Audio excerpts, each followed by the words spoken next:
išėjome į miestą šiek tiek užkasti. Kadangi namuose nepapusryčiavom, tai įsirinkom tokių empanadų. Eisim ragauti. Jau iš tikrųjų vieną kartą ragavom šitas. Labai patiko. Tad pasiėmėm dar kartelį. Tai tokias tradicinės bandelės su įvairiais mėsos įdarais. Yra įvairiausių įdarų. Iš tikrųjų, man kažkiek primena lietuviškus kibinus. Nusprendėm atsisėsti ir normaliai nufilmuoti, kuom skiriasi. Tai nuo kibinų skiriasi šiek tiek tešla ir įdarų. Kibinuose dažniausiai būna tik mėsa. Tai čia yra daugiau, kartais dedama ir sūrio, kartais ir daržovių, ir įvairiausių, plėšyta kiauliena. Šiek tiek įvairesni įdarai nei pas mus kibinuose.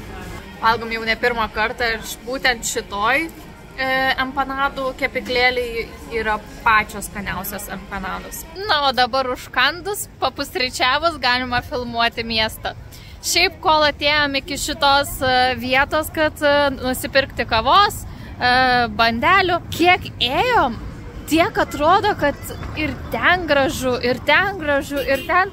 Šiaip neturėjau tokių didelių lūkesčių iš Sevilijos, bet esu labai nustebusi, nes filmuoti tai galima tiesiog ištisai viską. Tai šiek tiek parodome ir jums.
Ispaniški bairiai. Vaikai mėtosi iš mandarinų.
Mano šaunuolis, pamatęs šitą bokštą, iš karto žiūri į viršų, ar yra žmonių, ir jų ten buvo. Pasižiūrėjom, kad galima užeiti dar ir nemokamai. Tik įėjus buvo kasa, kur reikėjo visgi susimokėti, kaip reikėjo. Priėjom, paklausėm kainos, tai sako, auka, kiek norite, tiek ir sumokate. Tai kelis eurus palikome. O viduje pagrinde buvo muziejus skirtas Sevilijos laivybai, nes būtent iš Sevilijos savo kelionę pradėjo tiek Magelanas, tiek kiti labai svarbus keliautojai. O viršuje pamatėme tokių vaizdų.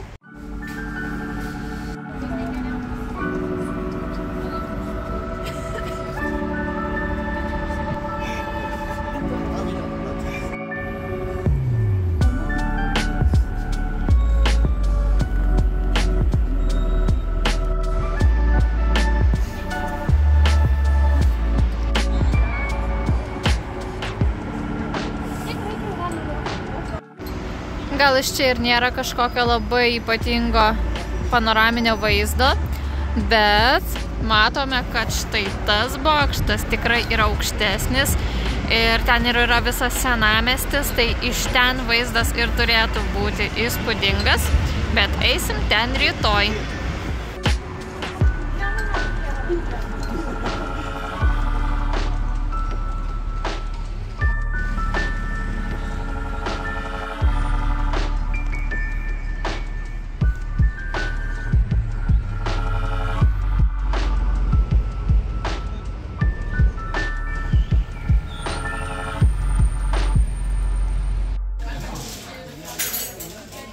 Praeidami gatve pamatėme tokią vitriną, kurioje labai sužavėjo tiesiog paprastas ramenas. Kadangi nesam labai stipriai alkani, bet šiek tiek sušalom, tai visai sugalvojom gerą alternatyvą, stabtelėjom čia suvalgyti tiesiog vieną rameną, kad sušilti, labai stipriai nepersivalgyti ir tada jau tęsti naktinį pasivaikščiojimą Sevilijoje. Va taip atrodo mūsų ramenas. Ar žinojote, kad šitas dalykas vadinasi Naruto ir daromas iš žuvies pastos? Aš tai žinau, nes ką tik googlinau. Tai ramenas kainavo 13, na, o dovanų gavome po laimės sausainuką. Laužiam sausainuką. Tikėkime, kad ne ispaniškai. Įvairiom kalbom surašyta. Is the sunlight of the soul. Ir tas tave tas pats? Ne? Ne. Kas pas tave? Pas mane parašyta, kad tu visada būsi apsuptas tikrų draugų. O, kaip miela. O pas mane parašyta išmintis, sielos šviesa. Nu, labai miela.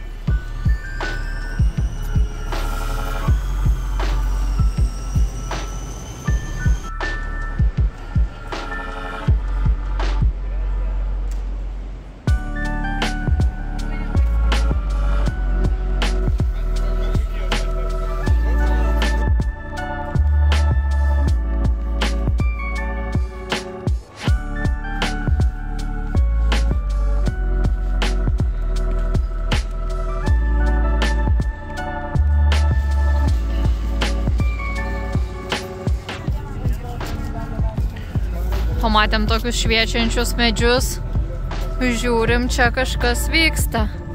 Pasiklausėm, bet sakė, jau yra uždaryta, jau nebeįeisi. Bet ten kažkas gražaus vyksta.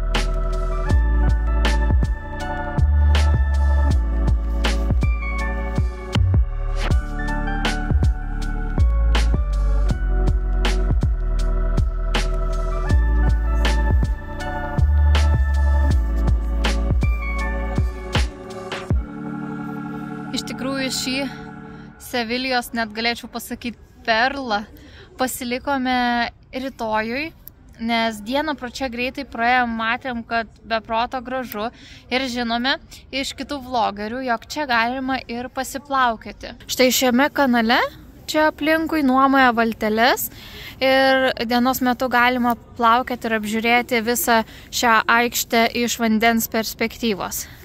Tad užbėgom dabar tik tais greitai, kad pafilmuoti, kaip atrodo vakare ir jau matom, kad rytoj bus labai verta čia ateiti. Wow, tikrai galima filmuoti kiekvieną kampelį, kiekvieną centimetrą, iki tokių smulkmenų išpuošta aikštė, kad labai verta čia ateiti. Na, bet visą kitą parodysim rytoj. Viskas, grįžom namo. Turim toją problemėlę. Jau mums labai laikas maudytis. Nu ir aišku, čia niekur mieste mes nerasim kur, nu tai maudomės kemperyje. Skamba labai viskas paprasta. Bet ne tada, kai tu per dieną esi nuėjęs 21,5 kilometrų. O, kaip dabar viską reikia paruošti. Padaryti čia mūsų dušą veikianti. Šiaip visokius daiktus įsinešioti, kad įmanoma būtų ten maudytis. Pirmin. Pusė darbo jau padaryta. Medinė dalis ištraukta. Rūbai ištraukti. Kamšteliai, kad subėgtų vanduo, ištraukti. Ir Deividas grindis pavalė. Dar patraukiam tualetinį popierių, nes sušlampa nuo drėgmės. Atidarom kriauklę. Su užuolaidėlėm viską užtraukiam, kad ten taip nešlaptų, nors čia pro tą užuolaidėlę vis tiek kiaurai viskas peršlampa. Visur čia būna tos drėgmės, kai maudaisi. Daugam vis kyla klausimas, kodėl mes retai tai darom, bet pas mus čia visur beveik yra medžio plokštė baldinė. Ir jos palikti šlapios po to, manom, kad nėra gerai. Tai viską čia ir viską štai čia reikia iššluostyti sausai. Na, o pats dušas išsitraukia iš čia. Va taip biški sunkiai. Vandenukas jau šyla, galima eit maudytis. Labas rytas. Vakar taip ilgai užtrukom, net specialiai laikrodį pasižiūrėjau. Pradėjom visą pasiruošimą maudynėms apie 10 vakaro. Į lovą atsigulėm jau po 12. Tai va tiek laiko užtrunka viską paruošti, išsimaudyti ir dar paskui viską sutvarkyti. Tai tiesiog grįvom miegot. Na, o šiandien jau daromės pusrytukus. Kepa beigeliukai. Ruošiama užtepėlė. Viskas, jau išėjom į miestą ir tiesiu taikymu iki to didžiojo bokšto, kurį matėm vakar ir į kurį jau nebespėjome patekti. Kai priėjome šalia, matėm, kad viduj vaikšto žmonės, bet pasižiūrėjom darbo laiką, kad yra įsidirba iki 5 ir dėl to vakar jau nebeįleido žmonių. Todėl ir pasilikom šiandien antrą dieną, kad nueiti į tuos dalykus, kuriuos nespėjome vakar. Tai šiandien tiesiu taikymu iki pagrindinio grožio šio miesto. Netikėtai taip. Eini ir op, iš už kampo. Į tą bokštą ir ruošiamės kilt. Nu, ir ne tik į bokštą, įeiti ir patį vidų, pasižvalgyti. Taip pat reikia bileto ir taip pat kainuoja. Praėjom pro tokią apsaugą, patikrino šiek tiek daiktus. O kainą jau norėjau sakyti vieną, bet dabar mes žiūrim ir nesuprantam. Liktais internetu viena kaina, o čia, kai ateini kita, mes matėm, kad liktais 13. Bet dabar žiūrim, kad čia gal vietoj 14. Nu, jeigu jūs suprantat, tai vat kainos va tokios. Na, kiek žinau, bažnyčios nesusilaukia labai daug peržiūrų ir tikrai nėra visiems labai įdomus dalykas. Tai stipriai daug ir nefilmuosim. Jeigu įdomu, tikrai būtinai apsilankykit patys. Kaina visgi buvo 14 eurų žmogui ir įeina tiek visa katedra, tiek pakilimas į bokštą. Tai va, vaikštam, grožimės, visai rekomenduojam.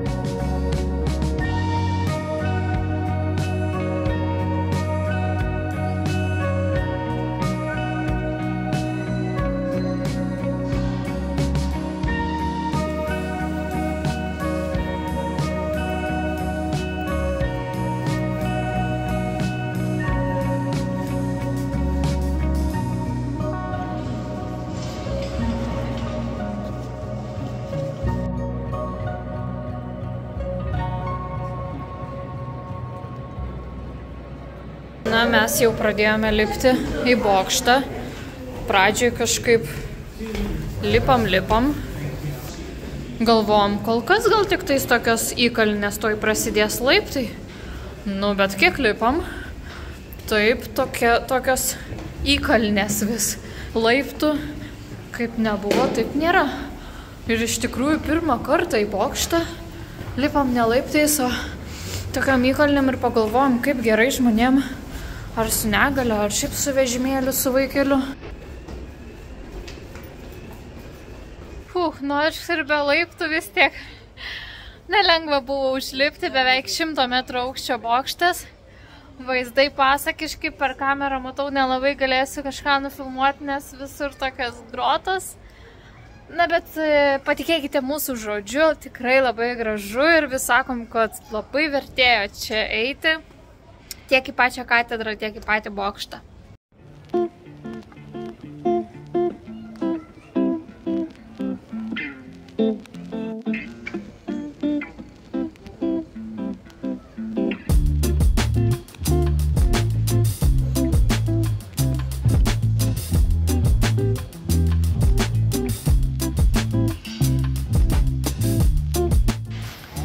Štai ir nusileidom iš to bokšto, atėjom dar į kiemelį, čia labai gražus fasadas, kurį vakar tik pro tvorą galėjom nufilmuoti.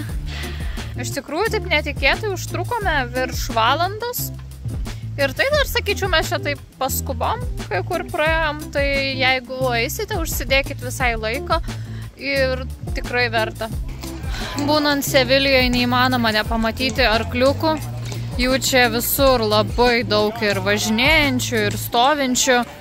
Labai daug kas renkasi šią pramogą. Nu, mes nelabai stipriai už arkliukų išnaudojimą, tai mes šį dalyką praleidžiam. Na štai, kaip vakar ir žadėjom vakare, grįžom į šią aikštę. Planas buvo pasiplaukioti, gal toks ir lieka, tik matom, kad labai ilga eilė prie pasiplaukėjimo. Laukia va visi eiliai, bet manom, kad vis tiek verta, tai turbūt lauksim ir mes. O jau žuvyčių čia kiek, ojei. Eina savo, kiek jų čia daug. Kol palikau Deivį stovėti eiliai, einu šiek tiek parodysiu, dėl ko ši aikštė mums taip patiko. Galbūt iš toli nesimato, bet visos čia esančios detalės yra labai smulkiai ir gražiai išraižytos, pagražintos, net per grindis einančios plytelės, va, su visokiausiais ornamentais. Kaip ir suoliukai, visi turėklai, tiltai, laiptai.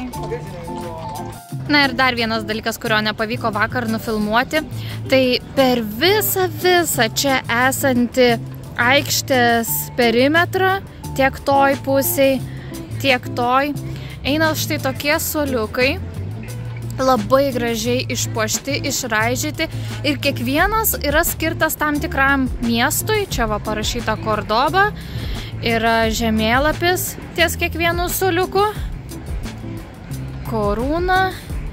Vakar apžiūrinėjom, kuriuose miestuose mes buvom ir kuriuose ne. Daug šiaip prigulusių žmonių. Gerona dar nebuvom. Madridui skirtas suoliukas. Malagai skirtas suoliukas, kurioje buvom. Taragonai kažkada jau senai buvom. Teruelyje taip pat buvom. Valencija. Labai geri prisiminimai iš Valencijos. Na ir visi kiti miestai, visų čia tikrai net nenufilmuosiu.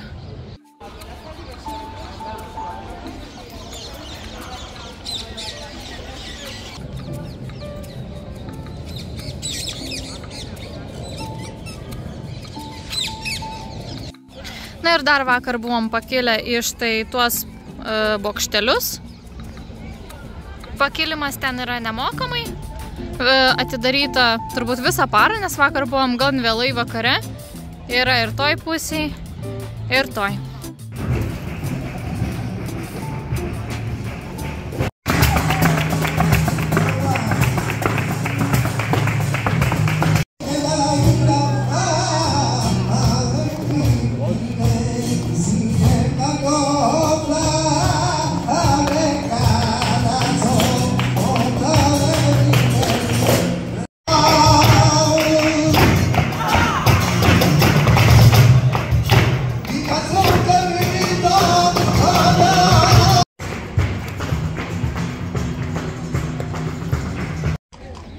jau sulaukė meilę savo, taip manom, kad jau šitą valtį mus leis. Tai laukti teko 45 minutės, nors pas pasiplaukėjimus trunka 35. Kaina 6 eurai už vieną valtelę, nereikia kiekvienam atskirai mokėti, jau einam sėsti. Tik išplaukėm į kamštį čia papuolėm, užstrigom iš abiejų pusių. Nu, nežinau, vairuotojau, tau geriau sekasi kemperį vairuoti, nei valtį. O geras gyvenimėlis. Plaukiam, plaukiam. Gyvenimėlį, kadagi tu pagerėsi? Oi, kaip gražu.